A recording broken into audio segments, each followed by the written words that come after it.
Hello and welcome to the CU Recreation Center for tonight's matchup between the University of Colorado Buffaloes and the Iowa State Cyclones. I am Alex Doyle. Alongside me is Derek Michelson here for this matchup between the Buffs and Cyclones. Buffaloes ranked number 8 in the country, Cyclones ranked number 6.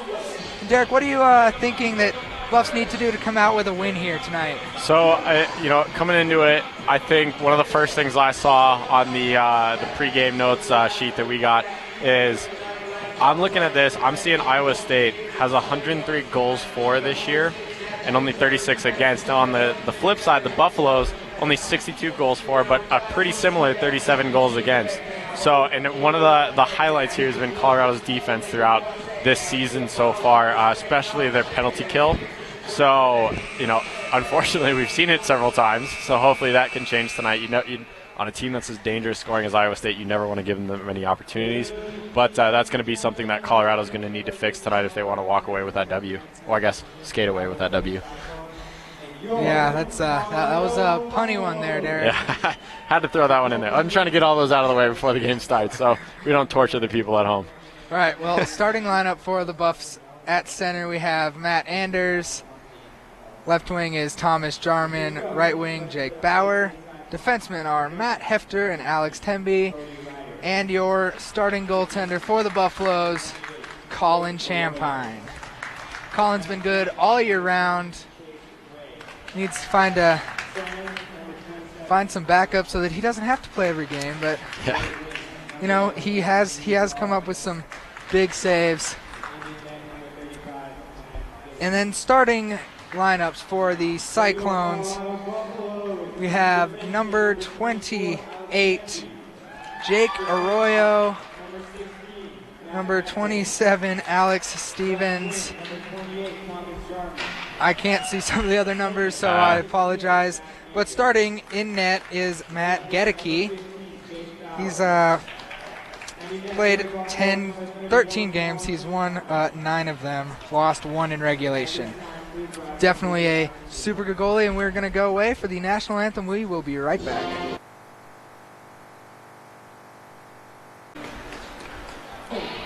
And we are back. Getting ready for puck drop here. Everyone's getting helmets on, skating circles. Game is going to start imminently. Yeah. I can see numbers now, so I can get through this starting lineup here for the Cyclones. We also have number 19, Cody Ryder. Number 28, Jake Arroyo. The captain of the team, number 27, Alex Stevens. Number 20, Chase Ray. And number 19, I already said Ryder, sorry. I think that's it. Yep, I think we got them all. And then, again, Matt Gedeke in net. Again, I apologize for the repeats in the starting lineups for the Cyclones, but puck has been dropped. Face-off won by Iowa State. They have control in their defensive zone. Colorado putting pressure on. Puck is able to come up and out of the zone. Now it's back into Colorado zone. Matt Hefter with control. Passes it over to Temby. Temby sends it up to Bauer. Bauer tried to get it up to Hefter. Loses it in the neutral zone. Or Anders, I apologize. Now Matt Hefter has the puck. Gets it over to Temby. Temby skates it up. Gets it up over to Bauer. Controls it in the neutral zone. Sends it down into the offensive zone for the Buffs, all the way down in the corner. Temby's the first one there. Sends it up to Anders. Takes it out into the neutral zone. Anders still with it over the blue line into the offensive zone. He gets a shot. Saved by Gedeke. Right back to Anders, who's going to pass it up to Hefter on the point. Fake a shot. Pass to Jarman, who gets hit. Puck comes over to Bauer, who sends it up to Adams. He gets a shot. That's blocked. In front of the net. Iowa State with control in front of their own net. Buffalo still with pressure. Bauer was there. Couldn't control the puck. Iowa State is now going to be able to carry it out. This is Jake Arroyo. He's going to dump it in.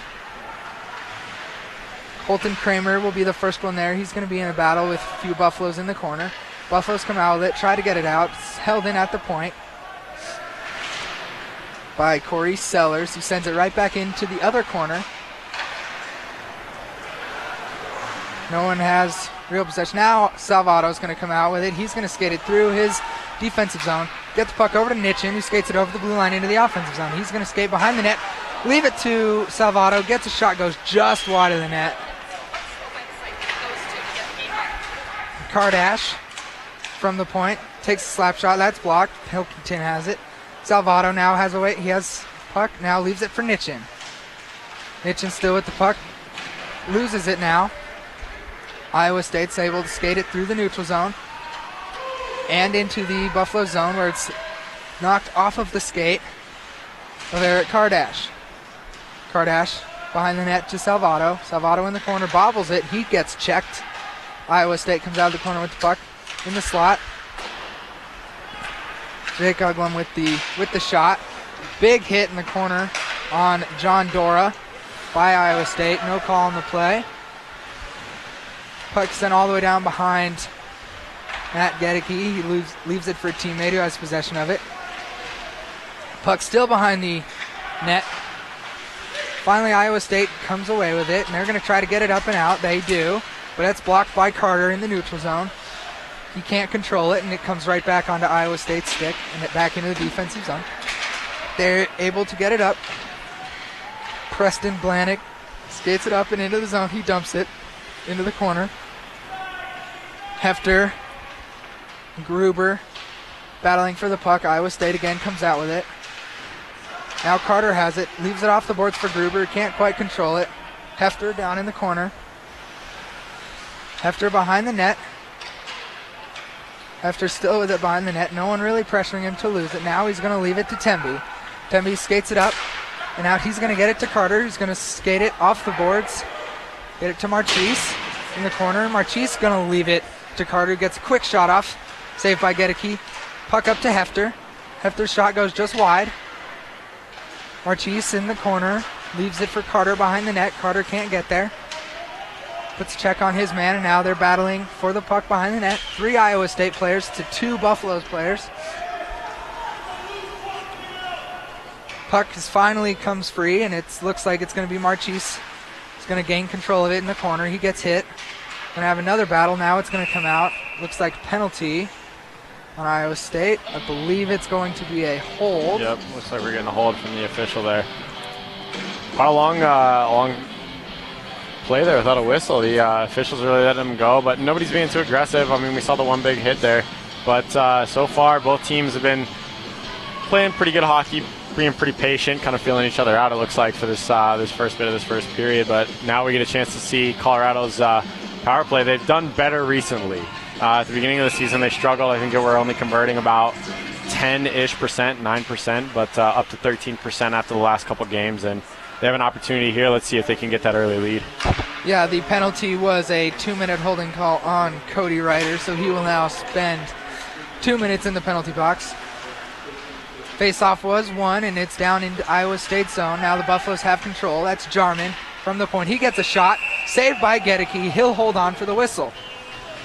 Colorado's had some good looks. I mean, it's not like they haven't had chances so far this game. I mean, 2 centering passes on breakaways kind of coming down, or a player at least streaking to the net. A couple good looks there, and then that last one, not a bad shot. Definitely one that Coach Ballard will take. Yeah. Matt Anders in for the face-off. He will win it to his teammate Jarman at the point, who will send it into the corner. No one really there, but it comes up and out of play into the netting for another face-off. 1 minute, 29 seconds remaining on the Buffalo's power play. 15 minutes, 24 seconds remaining in the first period. Here from Boulder, Colorado in this 0-0 game. Matt Anders wins another face-off. Goes to Bauer, who sends it back to Jarman. Sends it across the blue line to Temby. Gets it over to Anders, who sends it over to Jarman. Temby, one-timer, shot just wide. Rebound's going to come up to Jarman. He's going to have his pocket picked, and now it's a 1-on-2. Quick toe drag, and Thomas Jarman looks like he's going to hook his man up a little bit. He's going to get called for it now. Iowa State with possession. They're not going to let the Buffs touch it. And then the clearing attempt by Iowa State was touched, and Temby will touch it up. Buffaloes will now have a penalty. Looks like 54 seconds of 4-on-4 hockey here Thomas Jarman headed to the box for a hook. I didn't think there was anything else he really could have done on that one, Derek. Yeah, unfortunately, I missed it. One thing anybody expecting to see our typical setup with graphics, all that stuff, all our fancy production. We apologize for not getting it tonight. It's just with break coming up, a lot of students traveling, and that's the crew that we typically have. So it's we got a two-man crew, just you and me right now. So, but I was operating camera, couldn't quite see that one, but. Yeah, it was, we'll do the best we can. I'm doing the play-by-play and the tweeting. So we will get you information as best we can, so we apologize for any delay. But the face-off was won by Iowa State. It is now controlled by the Buffaloes. That was Matt Adams. He's able to get the puck up and out. 4-on-4 hockey here. First period of play. Adams at the point. Sends it over. His teammate who gets his pocket picked. That was Mick Bruce. Shot by Iowa State high. Wigton fell over as he was trying to play the puck. Puck's going to come into the Iowa State zone. That was Doyle, had the puck bounce off of his stick. He was unable to control it. Puck behind the net here. Iowa State with possession. Iowa State back to full strength. Something to watch for here, though, is Colorado's going to play that puck just aggressively as they always have.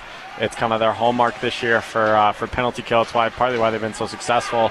That and the play of Colin Champagne, he just makes a save there. But it's Colorado's going to act like they're not even down a man here for the next 50 seconds. Yeah, Colin Champagne comes up with a big save, and then Iowa State still has possession, but they're unable to make anything of it. Another shot, another save by Champagne. Rebound comes right back to him, and he will cover it up. 39 seconds remaining on the Thomas Jarman penalty. I would say Iowa State maybe just looked foolish there because they did a great job spreading that ice out. So Colorado was forced to suck back in and play zone to not allow those open shots. So Iowa State doing a good job of that and also making me look a little foolish by saying things before they happen. Well, we can't all predict the future. Yeah, so, we could try, though. We could try sometimes. Yes. Buffaloes won the face-off. Alex Temby sent it all the way down the length of the ice. Iowa State regroups in their own zone. They're going to skate it out. They're going to break it up and into the zone. There's two men on him. He has to dump it, and then Hefter sends it around the net, back up to the opposite point. Salvato leaves it for Hefter behind the net. Iowa State behind Colin Champagne with now comes up to the point. Still haven't been able to get too many shots off here. John Nitchin able to block a shot. Puck comes out of the zone, and it's down into Iowa State zone. Iowa State with possession. Colorado back to full strength, though. Did a good job killing that penalty off. Alex Stevens for Iowa State will take the puck from behind his net. He will leave it to Preston Blanick, who will skate it up. Now the zone comes right back to him. He's going to get a quick shot off Champagne. Another very good save. We said it earlier, Derek. Champagne comes up big when he really has to. Oh, yeah. And, that one, too, right there. He didn't really seem totally ready for that shot. He seemed like he was about a second or so behind the play, and luckily just able to stand up tall, get his body in front of it, and bring that puck in. Face-off won by the Buffs. Kardash tries to skate it out of his own zone. On the breakout attempt, hit an Iowa State player. Now Gruber has it. He's going to skate it into the corner. He's going to get checked. Now Kardash in a battle. Two Iowa State players. Gruber now just sends his man into the boards into the corner. He's going to get a penalty for that. He's going to get a penalty. That was I thought it was going to be boarding. They're going to call him for a cross check. Either way, though, sit for 2 minutes in the penalty box. Yep. What did you think was good? It looks like, it looks like now there was some mouthing. There was some chirping after the play there. So the ref is going to send an Iowa State player for unsportsmanlike conduct. Probably said something that the ref did not like. That is Dalton Cake. Don't know exactly what happened, but it's going to be 2 minutes for each team. 2 minutes of 4-on-4 here. Gruber going off for a cross check. Cake going off for unsportsmanlike conduct. Just a mental mistake that Iowa State's coach Jason Fairman, he's gonna hate that because they had a great opportunity to be a man up, and then just kind of it's not necessarily like lazy, but just poor sportsmanship, just focused on the wrong things, focused on getting that extra word in, if you will. I'm sure it wasn't a friendly word, not a word we could probably say over the air.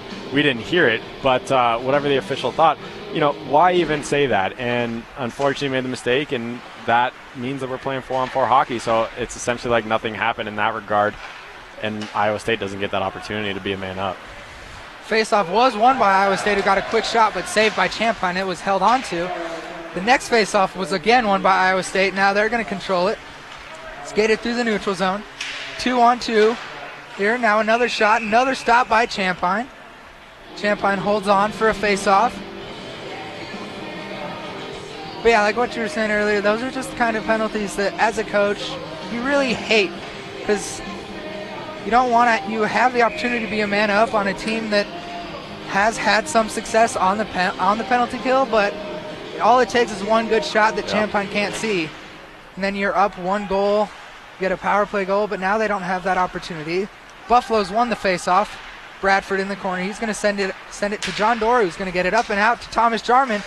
Jarman gets held up by a man there. Good defense by Iowa State, so Jarman can't get to the puck. Mick Bruce will be the first Colorado player to it. Now it's left to Jarman in the corner.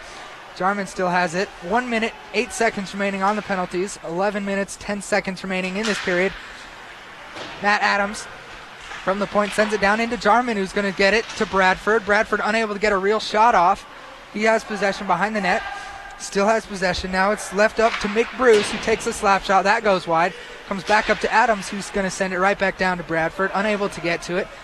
Going to be rung all the way around. Mick Bruce is going to step up, hit his man as he hits the puck. He hits him into the scansion by the bench there. Man is a little slow to get up. Is Alex Stevens. Iowa State now with possession in the Buffalo zone. Colin Champagne, shot saved by Champagne, rebound left by Champagne. He had to make another stop. Shot, scores! This puck just got a little too loose in there. Colorado lost track of it, and they were just chasing a little too much in that process. And because of that, unfortunately for Colorado, puck finds the back of the net. Fortunately for Iowa State, they got that all-important 1-goal lead on the road. And sometimes it's all you need, and especially as you're the road team coming in on a tough weekend trip. Iowa State going out to play CSU here the next couple nights, but coming in on those weekend trips, always tough. So when you can get that first goal of the entire road trip, that definitely puts things in a positive mood for you.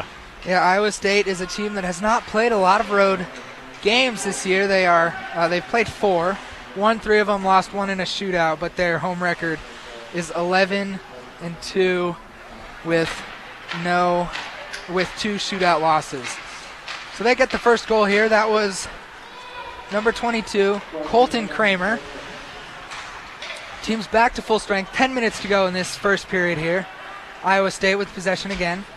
They're going to send it up and out, and Hefter will be the first man to get to the puck. Hefter skates it behind his own zone, leaves it for Temby. Temby bobbles the puck a little bit behind his own net. Iowa State comes out. That's Zach Johnson. He'll skate it all the way out. He will try to leave it to his man, but Wigton will block it. Wigton will leave it up to Nitchin, who will get stuck in a boards battle. He'll not come out with a puck. Ref got in the way of that one, fortunately for the Buffs. Now Matt Hefter with the puck in the neutral zone. He's going to skate it up. He'll leave it into the corner for Nitchin. Nitchin will be the first Buffaloes player to get there, but it's RJ Salvato who will come out from behind the net with the puck into the corner. Tries to get it to Kardash. Kardash unable to get there. It'll come all the way back to Champagne. Champagne will send it all the way up and out of the zone, into the neutral zone on the corner. Big hit by Nitchin on his man. John Dora now trying to set the breakaway up for the Buffs. He's going to leave it to Nitchin. Nitchin skates it out of the zone, still with the puck. He leaves it up to, sends it up to Salvato, sends it right back to Nitchin. 2-on-4 for the Buffs. The puck was taken away by Iowa State. Now they're going to come back the other way. Now it's a 3-on-2 for them if they hurry. Good defense by the Buffs. Pilkington now skates it over the blue line. He'll leave it for Nitchin, who will send it down into the corner. Carter will be there. He won't win the foot race. Iowa State with the puck in the corner, but Carter is there again. And now Carter and Gruber are battling. Matt Adams comes from his point, try to get the puck. Puck squirts past him, and it's out of Iowa State zone, back down into the Buffalo zone. Marchese first player there. He'll skate it behind his net from one corner to the other. He'll lose it in the corner, but it'll come right back to him. He'll skate it back the other way behind the net. Get it up to Carter. Carter and Marchese battling on the boards. Marchese comes away with the puck for the Buffaloes. Puck just squirts over the blue line. Carter leaves it to Adams, who sends it down into the zone. Marchese and Gruber are there. They're battling with the Iowa State players in the corner. Iowa State comes out with it. Carter's the first man there. He's going to try to back check here. Matt Adams, sorry. That's his nickname on the team, is Madams. He comes in and he's going to send his man into the corner. Puck still behind the net of Champagne here. Buffalo's battling. That's Gruber and Adams. Gruber's going to come out with the puck. He's going to send it up to Carter. Carter's going to send it up to Marchese. Marchese, one-on-one, nifty little move. Marchese all alone. Then he's going to get brought down. Fans here wanting a hooking penalty. Yeah, I can't say I blame him on that one. That looked pretty aggressive to me. It looked like we had a stick hooked on in there, lifting up. That back leg actually just kind of made him look like a figure skater almost there for a minute. But ref's not going to give it to him, and we'll see how this progresses. But Colorado down early, 1-0, 7:14 in the first period. Yeah, I don't know if that was – thought that call could have gone either way. Yep. But, again, I'm not down on the ice. That's true. Face-off was won by Colorado. Couple of quick shots, rebounds given up by Gedeke, but he's able to make all the saves he needs to and cover the puck up for another face-off here. Yep. We have the lines of Bauer, Anders, Jarman, Hefter, and Temby are the point men for the Buffaloes. Anders unable to win this face-off, but it's going to come right back to him, back into the corner. Now Iowa State's going to get it. Good forecheck by Bauer. Gets the puck to Hefter. Hefter tries to set it in, but it's blocked by Iowa State. Iowa State's going to carry it over the blue line into the zone. Hefter's going to play defense. Now Matt Anders is going to have it. He'll skate it himself from corner to corner. He still has it. Now it comes up to Bauer. Bauer leaves it for Anders. Anders looks for backhand behind the back pass, unable to get it. Puck comes to Bauer, back to Anders. Now it's down with Jarman behind the net. It's going to come right back up to Matt Anders. He's going to leave it for Temby. Slap shot. Blocked somewhere in the zone by the defenseman of Iowa State. That was Aero Halanto. He'll send it up and out. Matt Hefter will be the first one there. He'll send it cross ice to Temby. Temby up to Anders. Anders to Jarman. Jarman has Bauer with him. He'll take a shot. Saved by Gedeke. Rebound comes out to Temby. Gets it right back to Jarman. Jarman unable to get control of it. Now it's to Anders. Anders leaves it for Bauer. Bauer tries to get it to Jarman. Blocked. Sends back into the corner behind the net of Iowa State. Temby pinches in. He keeps the puck in. Iowa State now gets it, goes the other way, and they're going to come out of the zone. Zach Johnson will carry it up. He'll dump it in, and Champagne will be behind his net to play the puck. It's going to get a penalty here. It was touched. Whistle was blown. It was Champagne. It looks like it's going to be another penalty Jarman going for into Thomas the box. Jarman. This was a cross check. I think as he was leaving the ice, he disagreed with something and hit his man in the back with his stick. Ref saw it, so he's going to now have to sit for another 2 minutes. Would you say that this is probably the biggest kill that the Buffs have had so far, now being down by one? I mean, at this point in the game, and when you look at it that way so far, yes. But I think, will this be the biggest kill they have all night? No, I don't think so. I think that Colorado, there's going to be, I mean, it's hockey. There's going to be more penalties if we're just being honest with ourselves here. If there's not, great. But I'm assuming there will be. And some of those might come at pivotal moments when Colorado really needs that momentum. So we'll see how they handle those. But this, I don't think they're putting too much pressure on themselves. I think they're pretty relaxed with this one because there's still two periods and 5 minutes left to play, essentially. Yep, 5 minutes, 3 seconds remaining in this first period. 1 minute, 24 seconds remaining in the Thomas Jarman cross-checking call. Not too many shots by Iowa State here. Colorado's been doing a good job defensively. Battle with Bradford and Dora with two Iowa State players. Dora's going to come out with it. He'll kick the puck up to Bradford. Bradford and Wigton, 2-on-1. Bradford unable to get the puck from Wigton and unable to get possession. Iowa State will now skate behind their own net. 1 minute to go in the Thomas Jarman penalty. Colorado struggling with some of those passes when they're trying to break through the offensive zone. Just a couple times now they've fumbled them a little bit, but You can see they're a little frustrated with it, but if they're not letting it affect the rest of their play, they're still playing good position hockey right now. So hopefully they can fix that before it starts to get in their heads, and then that becomes an issue. Mick Bruce battling with 3 Iowa State players. He's unable to come away with the puck. Iowa State control with at the point. Big slap shot. Goes wide, fanned on it just a little bit. Champagne didn't have to really make a save, but he was ready for it. Yep. Puck's now going to come out. Misplayed by the Iowa State defenseman just a little bit, not quite in the right position. It'll come all the way down. Gedeke will come out of his net to play it. Plays it, one could say dangerously behind his own net. Nothing happened. Iowa State has possession. Shot goes just high. Colorado back on full strength. 3 minutes, 30 seconds remaining in this first period. Colorado unable to get the puck out. Temby now gets the puck up to Gruber. Gruber over to Pilkington. Pilkington skates it up and over the zone. He's going to get a shot. That goes off the side of the net. I thought it went in. I saw a water bottle moving, but that was off the side. Pilkington now has it in the other corner. He's going to try to leave it for Doyle. Doyle unable to get there, but he will battle in the corner. He's going to battle it in the corner with Gruber and a couple Iowa State players. Puck's still in the corner. No one really able to come away with it. Iowa State finally does. Aaron Azevedo is going to skate it up. He'll leave it to Dalton Cake, who will skate it up, dump the puck in to himself, who will, as he gets checked by Temby. Pilkington now puts his man into the boards. Unable to get the puck away. Now Iowa State still has the puck. Now Hefter behind his own net. Take control of it. Send it back behind the net to Temby. Temby leaves it to Doyle. Doyle sends it back to Gruber. Gruber behind the net over to Temby. Fans on it a little bit. Comes up to Doyle. Doyle unable to get it. Now it's back to Temby. Temby over to Hefter. Hefter behind his net. He has Gruber with him. He'll elect to skate it. He'll send it up to Doyle, who's get it up and out of the zone as he goes off for a change. Temby now gets the puck from Champagne as it came back in. Temby behind his net. Long stretch pass to Jarman, who has that puck deflected right off of his stick by Jake Arroyo.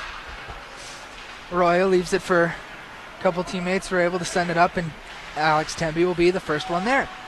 Temby misplays that puck. Comes up to Iowa State point. Shot just high. Matt Anders is there for the rebound. Nicholas Sandy was the one with that shot. Puck finally comes out of the Buffalo zone. No ice. Gedeke comes out to play the puck. Sends it up to Adam Alcott. Alcott to Jake Brune. Is able to get the puck into the zone, but Colorado gets the puck out. It was Matt Anders. Matt Anders out there with Bauer and Jarman. Jarman comes away with the puck, gets a shot, another shot. Gedeke is finally able to control the puck, hold on to it. 1 minute, 7 seconds remaining in the first period. Yep, and Colorado's got to start shooting high right now. So far, most of their shots have been lower right at Gedeke's leg pads there, but one of the things you're going to see with those tall goalies, Gedeke standing 6'4". I mean, this guy's he's a tall player, that's for sure. Those goalies, when they're tall like that, their legs, they have fast legs, and so they're going to be able to stick those out there. And even if they're you think you have a window, their legs are long enough to stick there. In fact, he made one split save earlier where he was able to hang out there, and he covered the entire bottom of the net. But conversely, those taller goalies, they also got bigger wingspans, so it takes them longer to lift those arms or get them in places they need to be. So if Colorado starts trying to pick some more top corners, maybe they get lucky with one of those, or maybe they just get Gedeke guessing one time, and then they can finally get one of those low squeakers in. But so far, Colorado needs to mix up their shot selection. Everything's been just kind of rolling along the ice so far. 30 seconds to go in this first period. Colorado with possession in the Iowa State defensive zone. Kardash with a shot that goes high and wide. Marchese battles there, and there's another penalty. It looks like this is going to be a penalty here. Looks like it's on Salvato, but I can't tell who's going to the box. It's actually on Iowa. They were picking Iowa State out. Yeah. I heard 23, but I didn't see a 23. It's 27. So that's going to be Alex Stevens going to the box I don't know what for. Do you, Derek? I didn't see anything. Well, it looks like we're having a conversation with the officials, so I don't know if they've actually called anything yet. They might be trying to figure out what they're going to assess them with. I didn't see anything egregious down in the corner. I don't know about you, but it seemed like it was still pretty calm. So not sure what they're looking at here. But again, we're not able to see everything here from our perch about 15-ish feet off the ice. The official's right next to it, though. It was also the official in the neutral zone, not the official by the play. Correct. Yes. And they put 5 minutes up on the board. Right now they have him at the door. I'm wondering if they're kicking him out. I did hear the ref say go home. Home for him is a few states away. Yeah, well, so I don't think he'll be doing that. He might be. He's getting an early shower though. He's getting released from the game right here. I didn't like we said. I didn't see anything egregious. But it will be game misconduct, and because of that, there will now be a 5-minute power play for the Buffs with 17.8 seconds remaining in this first period. Now, most of you know that Colorado can now score as many times as they want on this power play. Yep. What do you think? Are they just going to try to win the face-off, control it for 17 seconds, or are they going to try to get a really late goal? I mean, you might as well take that swing at it. It's not going to I'm never going to say not. You never know. But it more than likely won't hurt anything. If anything, you get a goal out of it. But, so far Iowa State's controlled the face-off, so we'll see if Colorado even gets a chance. But if they do, I think my guess would be we're going to see the face-off head right up to either Bruce up here, McBruce up on near the blue line, close side boards. You see him skating around right here in the bottom right-hand side of your corner. I'll try to center him up for you there. Or now just kind of coming in the screen on that right side, there's Matt Hefter. I can see the puck, if they can get it to him, trying to get it to him and as quick as they can, trying to catch Iowa State still shifting over.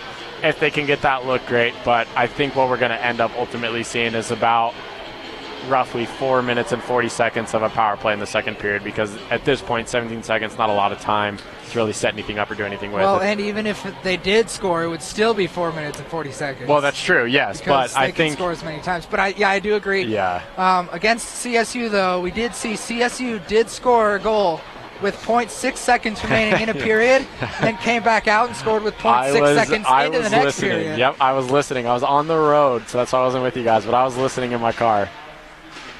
But yes, Iowa State does win the face-off, and they're going to control it, send it all the way back down to Champagne, who will bobble it for a split second, but leave it to Hefter. No pressure on him. 3 seconds, 2 seconds, 1 second. And that'll do it for the first period here. Derek, what are your takeaways from that first period of play here? 1-0 in favor of Iowa State up on the Buffaloes here. Yeah, I think Iowa State, so their goal is credited as actually an even strength goal, even though it was 4-on-4 hockey. So, but because it was 4-on-4, it's not like it was on a power play. The ice was a little more open for them, and like I said in kind of our quick intro pre-show type thing, Iowa State, they're a goal-scoring team. They have now, essentially with that one goal that they have so far in this game, they have 104 goals on the season. And they've only played 20 games. This is their 20th game, so that's quite a total for them. Very, very impressive that they've been able to accomplish that. They're converting about 22%. Now it's probably up to about 23 to 24% on power plays this year. Or I guess that wouldn't be. Never mind, they're still at 22. Yeah, still 23. But they're looking good so far. They've been playing. They haven't been playing, I would say, overly aggressive, but they've been playing smart hockey so far. They haven't had a ton of looks, but the looks that they have had, they've made them count. Colorado, on the other hand, they came out looking great, and I think as the period went on, I think they kind of went downhill a little bit. I think they struggled some. They missed their footing several times. They were their passes kind of just bouncing around in the skate area and not on the stick where you want them, and that's unfortunate for them because they had opportunities. They had 2 or 3 chances at least that I can count, kind of just thinking back on it, where they had opportunities to get goals on breakaways, 2-on-1s, things like that, and they just kind of bobbled some of the passes, and that's not what you want to see. So I think that's going to be something that Coach Ballard's going to talk to them to and kind of get on them about here in the locker room in this intermission while the Zambonis get out here and clear the ice for us. But Colorado, and again, one of the things that I want to see, and I told you this there with about, I think, 2 minutes left or so on the board, but Colorado needs to they need to mix up their shots. They're shooting everything just on ice level. Everything's going straight at his pads. And being a 6'4" guy, he can essentially just sit down and block the entire bottom of the net just in that position with his pads laid out on the ice. So if Colorado wants to get those opportunities, they need to get him to drop, and then they need to fire that puck high because, again, like I said, another thing with those tall guys is they got to move those arms in because those arms are a little longer. Sometimes they over-anticipate or things like that, so they leave extra holes open, or it just takes longer to lift the glove because their arm is so long. I mean, we're talking fractions of a second, but in a sport where that puck can shoot, as fast as some of these guys out here can shoot it, fractions of a second essentially means seconds, basically. That puck has opportunities to get in. So Colorado needs to mix up their shots a little bit, and I think they're okay, though. I think they need to relax. They're not in any pressure. And looking at them here over in their out-of-ice area near their locker room, got a bunch of guys just hanging out on the couches lounging. So I think they know that they're not in any pressure situation. They got 4 minutes and 43 seconds of a power play when we come back for the second period, so I think Colorado is pretty comfortable right now. Well, there you have it. That's the end of one period. Iowa State leading 1-0 here in Boulder. Colorado will have 4 minutes, 43 seconds remaining on a power play when we come back to the second period, so don't go anywhere. Second period action starts in about 15 minutes.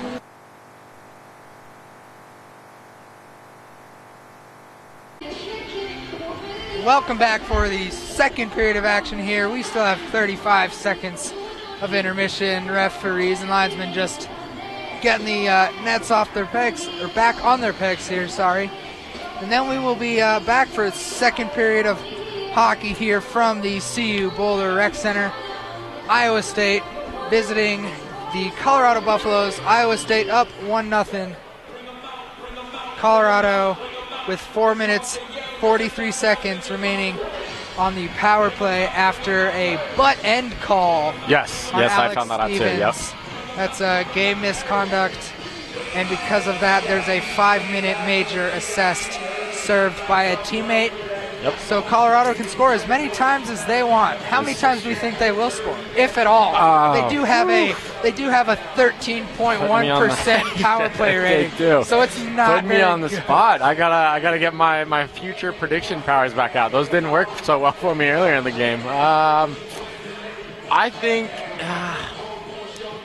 Can I take the first 30 seconds and see how they come out? I'm curious to see what Coach Ballard said to them in the locker room, because I think I think this is one of those situations where Coach Ballard, he all he needs to do, because these guys have been playing pretty good hockey, it's just those little things. I think he didn't necessarily talk to him and go over those so much. I think he went in there. Now, I wasn't listening and I wasn't in there, so I couldn't tell you for sure, but I bet you he went in there and he just went in there to pump them up. He just went in there to get them to get focused, get their heads in the game, just kind of that classic coach passionate speech type thing, and getting them back out. And I mean, already I'm seeing some hard skating, so I think I'm going to go with. Yeah, I'll give you the first minute. All right. And then you have to make a prediction. All right, I could do that. Let's see what we got here. Face off now controlled by the Buffaloes. That's Alex Temby. He's going to leave it for Matt Anders as in the neutral zone. Matt Anders is able to skate it up and over the blue line. He still has possession behind the net. Now he loses it, but Bauer gets it. Bauer in a battle. He has Matt Anders. Puck's going to squirt free. Jarman unable to get to it. It's going to come all the way down. Alex Temby is going to be the first one to get there as he takes a check by Zach Johnson. Looks like there's now going to be another penalty here on Iowa State for interference. I don't know numbers on this one. Looks like it's going to be number 22, Colton Kramer, who is the goal scorer. Nope, it's going against Colorado. Oh, is it? Yep. Never mind. Looks like who's that? Jarman going to the box. Yep. I was wrong. It was whistle was blown when Iowa State touched the puck, so I assumed, but I won't do that anymore. Classic Jarman. He's got 60 penalty minutes this year so far. By far leading most leading penalized, whatever, player on the Buffaloes roster. So kind of pulling a Jarman. I was actually just about to say 0. Well, face-off was won. I couldn't tell you who won that face-off, but right after the face-off, it was 2 Colorado players, 2-on-1. Quick shot, but another save by Gedeke. Now the puck's going to come out after Thomas Jarman's penalty expires, Colorado will still have another 2 minutes of power play time. So I guess that's one essentially good, back down to one good power thing. play. I don't know. Iowa State with control, 4-on-4 hockey, 18 minutes, 36 seconds remaining in this second period. 1 minute, 12 seconds remaining on the 4-on-4. Mitchin's going to skate it in. He gets a shot. Again, another low shot. Gedeke makes a save. Adams' first one there. He's going to leave it for Salvato, who's going to get the puck taken away from him in the neutral zone. It's going to come to John Dora. John Dora skates it over the blue line. He's going to get a shot. Glove save by Gedeke. So looks like John Dora listened to you. Shot a little bit higher. John, good old Dora. He was listening. Yeah, no, it was a good shot by him. That was one of those that was just kind of let me throw it at the net, see what happens. But he didn't seem too disappointed when that one was saved. Looked like Gedeke was in a great position. Just made the easy save on that one. But, you know, if you noticed on that breakaway, who was it that was shooting down there? Was it either Salvato or Gruber, I want to say. It was one of those two. Whichever one shot down there on that first one when he made that pad save again, I mean, he just stuck it out just another inch or two and just easily made the save. And that's kind of what I was talking about, those big legs that you wouldn't expect him to be there on a air quotes here, normal size goalie, but all in Champagne. Yeah, a Champagne size, exactly. But no, Gedeke he's big enough where he has those extra inches of leg, and he just made the easy save on that one. So I like Dora's move to shoot higher on that one, but unfortunately didn't find the twine there. I'm a little surprised he didn't just wind up for a slap shot. He is Colorado's biggest guy, 6'4", 220. Yep. He's got a huge slap shot. Yeah, a lot of that comes from that leverage from his size. Now some smaller guys tend to have powerful shots, but it's a lot easier when you have that leverage. Physics for you. We're college students. We can use physics. Well, I don't know. I can't. You might be able to. I took intro to physics, so I don't know how much that's helping me here, but at least I'll kind of sound smart. Anyway, faceoff was won by the Buffaloes. Kardash got a quick shot. Another glove save by Gedeke. There will be another faceoff. 24 seconds remain in the Thomas Jarman interference call. 17:42 remaining here in this second period. Colorado still down 1-0 after this Jarman penalty expires. They will still have another 2 minutes and 1 second of power play. Iowa State wins this faceoff. Skate it down. Shot blocked by John Dora. It's behind the net. John Dora comes out with it. Leaves it for Kardash. Kardash has no one on him. Going to try to get it up to Pilkington. Pilkington unable to get the puck out of the zone. Now it's back to John Dora. Thomas Jarman out of the box. Colorado's back up to full strength. 1 minute, 56 seconds remaining on the power play. Kardash to Gruber. Gruber up to Jarman. Jarman 1-on-2. Still with the puck. He shoots. And another save by Gedeke as he holds on for another faceoff. 1 minute, 47 seconds remaining. And that one, I don't dislike that shot, because what had happened was the last 2 or 3 shots had gone higher on Gedeke, so he was looking up, and you could see he was able to make the save relatively easily, but he was just a split second later going down than he typically is. So mixing up your shot selection like that, sometimes those goalies can't predict it as well. There we go. Tempe, Colorado with a goal. Tempe, quick shot from the point. I think it was deflected, went off the crossbar, went down straight, but then I think it was, looks like it was Bauer. He'll be the first one in the line. Looks like it was Bauer to be the one to put the puck in the net. So now it's a 1-1 game. Still 1 minute and 36 seconds on the power play here for the Buffaloes. That's the kind of goal that you need. Yep. You were just saying they were mixing the shots up. Tempe again went high. A little too high that time, but it turned out to be okay. Yes. Yep, just kind of went flat up against that crossbar, fell down, and I think, we're going to give Bauer the goal unless we hear otherwise, but I don't know if he had so much to do with that crossing that red goal line there, or if that was more a product of when Gedeke was trying to squeeze his legs back together and make a save, maybe just bumped it just that extra inch it needed. Yeah, we will give it to Bauer unless we hear otherwise. It looks like they're giving the goal actually to 22 Andrew Bradford, yes. It's going to be Andrew Bradford goal. And again, I think that's the right call because he was the last player to touch that puck when he shot it in, and when it kind of bounced down off that crossbar and across. So I think that's the right call personally. I couldn't see. There was a lot of bodies. Either way, That's true. It is now a tie game. Jarman gets a quick shot. There was a lot of bodies there too, but Gedeke's able to make the save this time. 35 seconds remaining on the power play for the Buffaloes. 15 minutes, 47 seconds remaining in the second period. Alex Temby has control behind his net.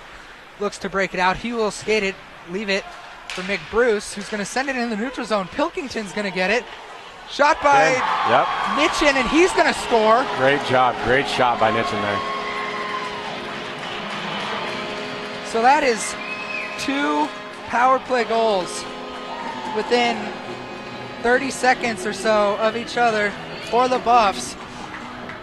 Now they're back on top of this one, 2-1. 18 seconds still remain on the power play. That, I think, that was all Temby, I think, on that one. He did a good job of waiting and not getting rid of the puck too soon.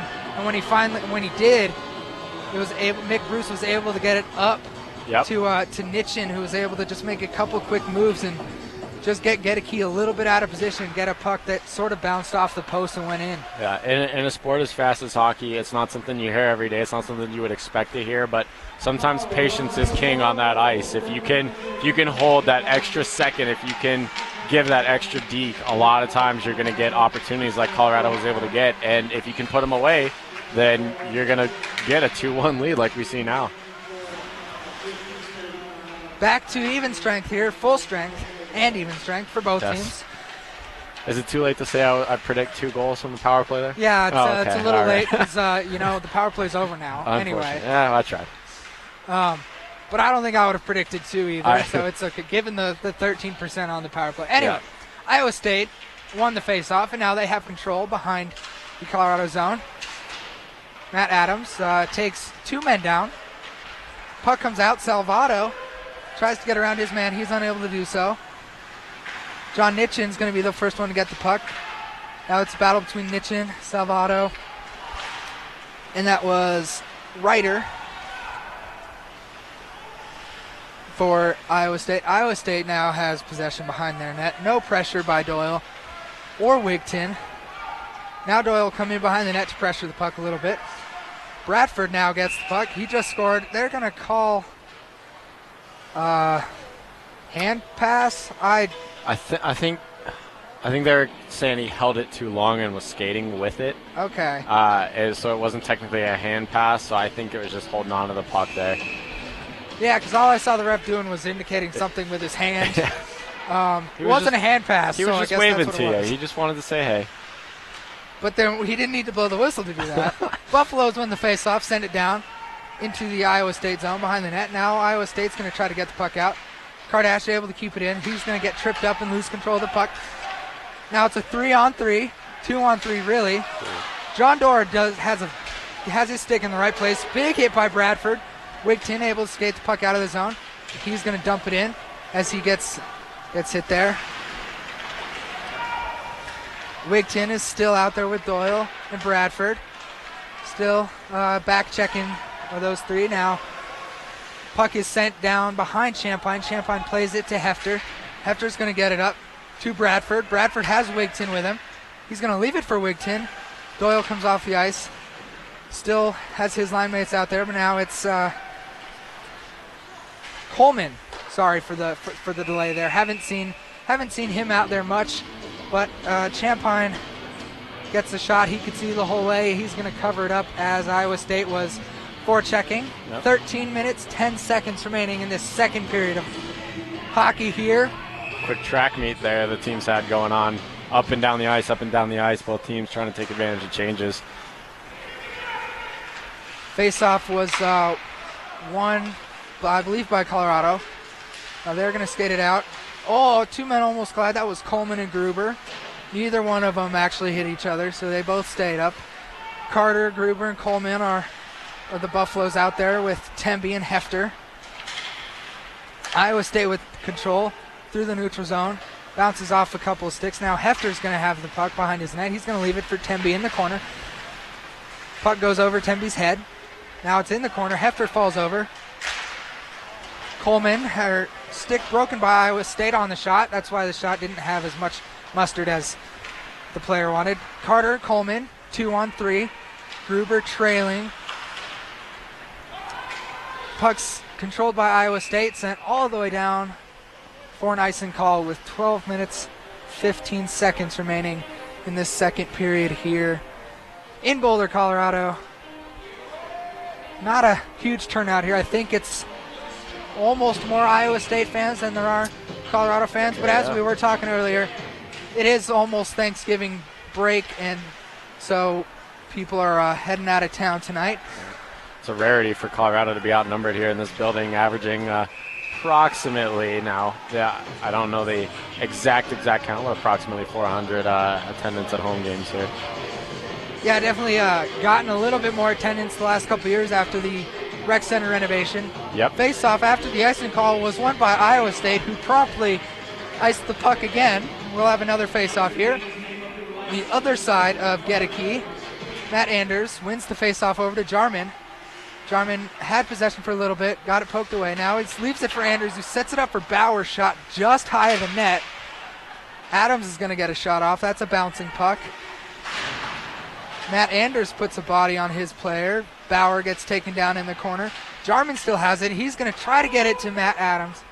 Unable to do so. The puck's going to squirt out. Adams will be the first man there. He's going to send it cross ice to Mick Bruce. Mick Bruce up to Bauer. Bauer and Jarman was just offsides there. Bauer had Jarman. Jarman had his foot just over the blue line. Buffs caught offsides. 11 minutes, 32 seconds remaining in the second period. Buffalo's up 2-1 now off of power play goals by Bradford and Nitchin. And Nitchin out to take the face-off, unable to win it. Iowa State with possession in their zone. They're going to break it out. Get the puck down deep into the zone behind Champagne. Colorado's going to get possession. That's John Dora, leaves it for Salvato. Salvato has his pocket picked. Sent right back behind Champagne. Now it's Kardash. He'll send it across. Salvato again. Now Dora. Dora tries to get it up. Pilkington unable to control it. It's going to bounce, and it's going to go all the way for an icing call as the players raced for it. Neither player able to get to the puck fast enough, so Colorado will now ice the puck. Derek, I haven't seen much control in the zone really for either team, but I think this period it's been a little bit more in Colorado's favor. Do you agree? You know, I do, but not by much. You know, like you said, it's one of those where so far, and I think the only reason Colorado's had the control as much as they've had is because they had that long power play to kind of start the period. I think without that, this so far would be pretty close to a track meet. I mean, both these teams have been skating back and forth and trying to make some of these longer passes. If I'm Colorado, that's fine as long as those passes don't connect, because essentially we're just burning clock here going back and forth. But at some point, you're going to want to start to make some smarter passes. Those cross-ice passes, while they may get you on SportsCenter at the end of the night, they're not typically going to connect. Get us on SportsCenter. No one from SportsCenter. If anyone from SportsCenter is watching this, we would love to be put on SportsCenter. Yeah. Well, you know what I mean. Yeah. You're not going to get those SportsCenter top 10 looking plays very often, and so trying to make them is generally a mistake because you just end up hurting yourselves. You're wasting clock. So Iowa State's got to start making some smarter plays, and there they did. They made a smart pass, was able to carry it in, got a good shot on Champagne, but his glove was there to make the save. Bradford, Wigton, and Doyle back out. Bradford now has the puck. He's going to try to get it up and out. And it's now going to be Doyle. He will take it out as he takes a check into the penalty box. He gets right back up. Tempe now is going to skate the puck, corral the loose puck, and skate it up. His shot was blocked. He's going to get one off the side of the net. He's going to get it again, and he's going to send another one, this time into Gedeke's chest. Gedeke is able to hold on for the save. Yeah, like you were saying earlier, both teams skating. But looking at both of these benches, they're pretty evenly matched in size, so I don't think it's really – sometimes you get those teams where you just heavily outnumber them, and so you can play a game like this and then just burn them out.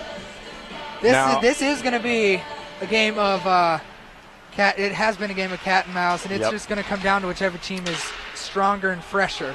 And now here's the thing: if you're Iowa State, you got to think about, now they have several guys scratched, so they can always sub those guys in and give some of these guys that are playing tonight a break here to in the next day or two on their weekend adventure down here in Colorado. But they got to be careful not to burn their legs out. You know, if you're going to come race these Colorado teams, Colorado's a fast team. So maybe that's part of Iowa State's strategy, is to come and try to skate fast with them and freak them out a little early, pressure them. But if you're going to try to compete with these guys in a foot race, essentially, oftentimes most teams lose. But even if you do beat them, you're wearing yourself out really fast. So something Iowa State's got to be conscious about. They also have to worry about the altitude, where Colorado Yes. does not. Yeah. I don't know what At least not as what, much what the anyway. altitude of Ames is, but Ames, I don't Iowa, think yeah. it's 5,400 feet. I doubt it. But Iowa State is skating with the Buffaloes thus far, and so far they've done a very good job. It's been very evenly matched. Now it's back. Colorado has now possession of it again. It's 3-on-2. Coleman gets hit as he leaves the puck for Hefter. Temby now has it. His shot blocked. Sent right in front. Well, that's a lot of bodies. I can't tell who it was. That was Luke Carter was trying to get there. Gruber will get the puck in the neutral zone. He'll try to send it back in, but again, his pocket is picked. Iowa State comes back the other way. 4-on-4. Now it's 3-on-3. Shot blocked. Champagne, I don't think, saw it completely. It ended up behind him. Luckily not in the back of his net, into his corner. Matt Hefter behind the net. He leaves it for Anders. He's going to send it across behind the net to the other corner to Jarman, who's going to get the puck up and out. Controlled by Iowa State. As Carter comes off for Bauer. Now it's a 2-on-0. Matt Anders, Thomas Jarman. Matt Anders is going to keep it. He shoots and scores! And that right there, I so wish I had zoomed in a little more, and I apologize to the fans at home, because that was to a T what I've been trying to talk about with CU and get them to do this entire day so far. All he did was he sat on it for an extra split second, and what happened? Gedeke dropped low. He went down with his pads expecting that's where that shot was going to go, and he snuck it right under his arm, actually. Gedeke had started to raise his glove to make that save, and sure enough, it just sneaks right in under his arm, and that's what I've been trying to say this entire broadcast so far. So good job by Colorado noticing that, and they get another one, and now they have that magical 2-goal lead where it's not a guaranteed, but you're way better off than that 1-goal lead in this league. Again, I also think, Gedeke might have been anticipating Anders to pass over to Jarman, because that's true. what a lot of people would look to do. But again, Anders did a good job in recognizing that. That's probably what Gedeke was thinking, so he took the shot himself. Gedeke took a shot and he covered it up, and then Iowa State won the faceoff, iced the puck all the way down. Gedeke made one or two saves after the last goal, so it doesn't look like he's too shaken up as of yet. He's played a good game, I think. Can't fault him for any of the goals. Can't fault Champagne for the Iowa State goal in that first period. Both goalies playing very well. Faceoff was won by Colorado, but there's a battle along the boards here. Colorado comes away with it. Now Matt Anders shoots again. That time Gedeke dropped low. He was able to make a good pad save. Rebound was controlled by Iowa State. Now Jarman takes it away. Jarman tries to get a shot. That's blocked. Bauer was the first one there. He couldn't get possession of it. Now Iowa State's going to break into the zone as the man falls over and kicks the puck up into the zone. Now Mick Bruce is going to take. We're going to get an elbowing, I think, right there into the boards. That's the kind of hit Mick Bruce likes to give. Sometimes he gets away with it. Today it was a little close. It's going to be a boarding call. Actually. Mick Bruce is another big guy. The guy that he hit was not as big as Bruce, so Bruce has to be careful with that kind of hit. He does do it a lot. This time was a boarding call. Looks like it's only going to be 2 minutes here. Mick Bruce on the boarding call. And you can see, I think it's Jake Arroyo, it looked like, was the one that got hit. Looked like he was able to skate off okay under his own power and take just a quick breather on the bench. So on the bench, not the branch. Yeah, so, it was either Jake Arroyo or Dalton Cake. Whoever it was, he was able to get. He looked shaken up a little bit, but once the whistle blew, he was able to get up and skate to the bench under his own power. So that is good news. Colorado again will be tested. This will be their 5th attempt at the penalty kill. Coming into this game, they had a 95.6 percentage kill rate. So they're good at it. In the first period, you asked me if it was pressure time on a power play.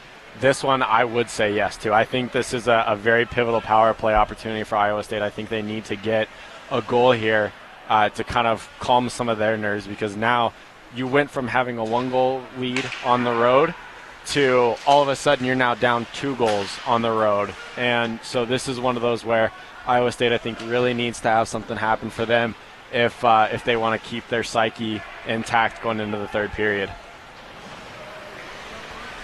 Iowa State has, thus far, in the first 1 minute exactly of this power play, been unable to really set up possession in the Colorado zone. I think that's more of a testament to Colorado's exceptional penalty killing than it is a detrimental thing for Iowa State. They finally are able to establish a little bit of possession, but again, it's taken right by Colorado, and they're able to get the puck right back out. 38 seconds. Now it's Wigton going to give a little attempt here on the penalty kill, see what he can do. He'll have the puck stripped. 30 seconds remaining on the Mick Bruce boarding call. 5 minutes, 48 seconds remaining in the second period. Buffalo's up 3-1 here in Boulder. Quick shot. Champagne good to get all the way across. That shot was taken by Tony Uglum. Hard shot. Champagne was able to make the save. Puck comes all the way back down into Iowa State zone. Gedeke plays it to Corey Sellers. Sellers gets it to Aaron Azevedo, who's able to put the puck in behind Champagne as time expires. Mick Bruce out of the penalty box, but the Buffs sent the puck down the ice in the last couple seconds. Doyle was unable to beat Gedeke to the puck. Doyle and Bradford will now battle with a couple of Iowa State players for the puck down in the corner. Bradford had it for a second, then he lost it. Now Iowa State's going to break it out. 3-on-2, 4-on-2, 4-on-3 now. Iowa State. Good save by Champagne. Doyle's going to get the puck up. He's going to leave it for Marchese. Marchese skates it over the blue line. His pass was really to nobody. Now it looks like Slash. Bradford's now going to get a high sticking call. Okay. Have to watch out where your stick's going. I don't think he did that one on purpose, but his stick was a little high and did hit him in the head. That was Jake Arroyo. He's able to skate it up. Now I think Colorado has yet another 2 minutes to kill here.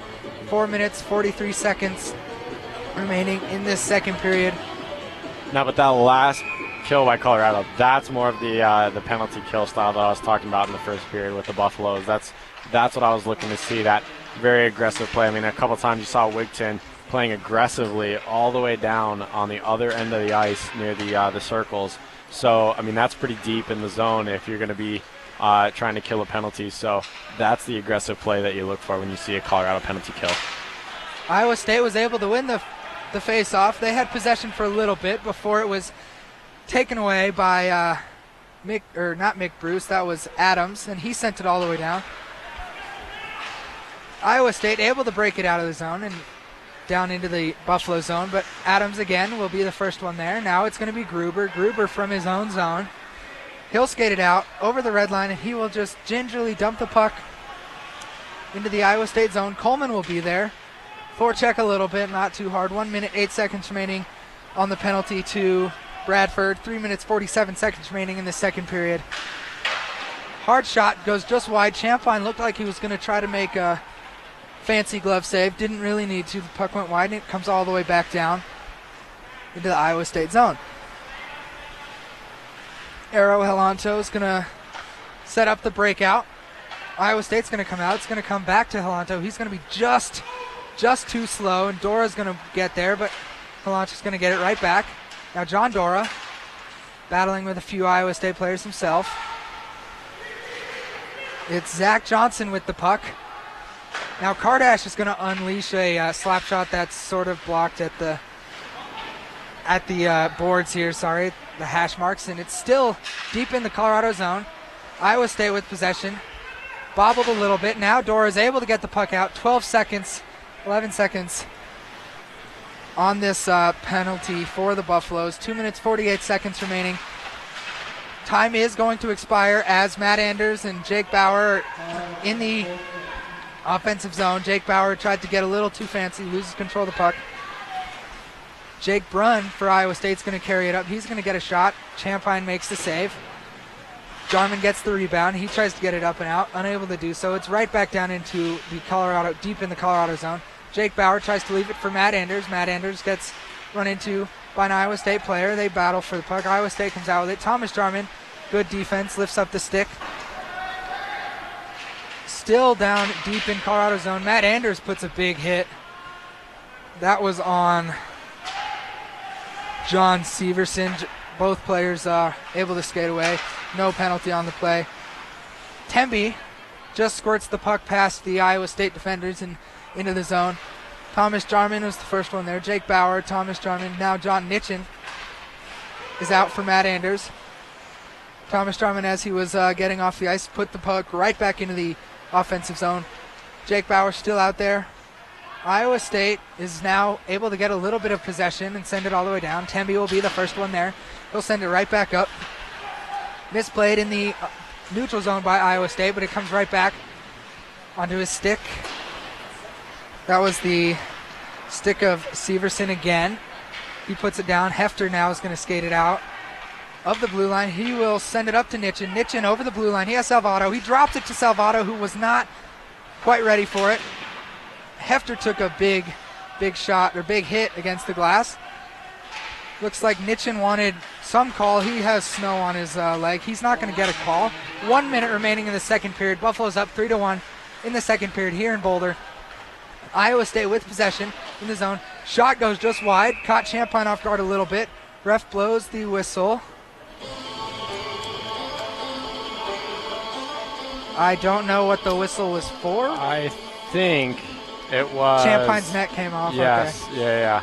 It didn't quite come off the mooring itself. It just kind of the mooring came up out of the ice and it just kind of pushed along. 50.8 seconds remain. Bradford to take the face-off. He will win it. Back to Hefter, who will get his pocket picked, but Hefter defending is in his zone. It's Tony Uglum with the puck. He'll leave it in the zone. Pilkington there. Now Hefter.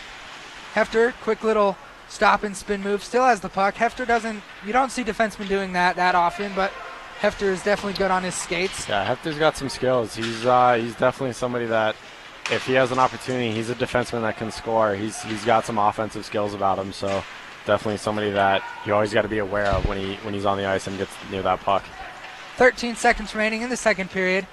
Puck still deep in the Colorado zone. Now it's in the corner. Salvato's going to come out with it. It looks like he might just hold it. 4 seconds, 3 seconds.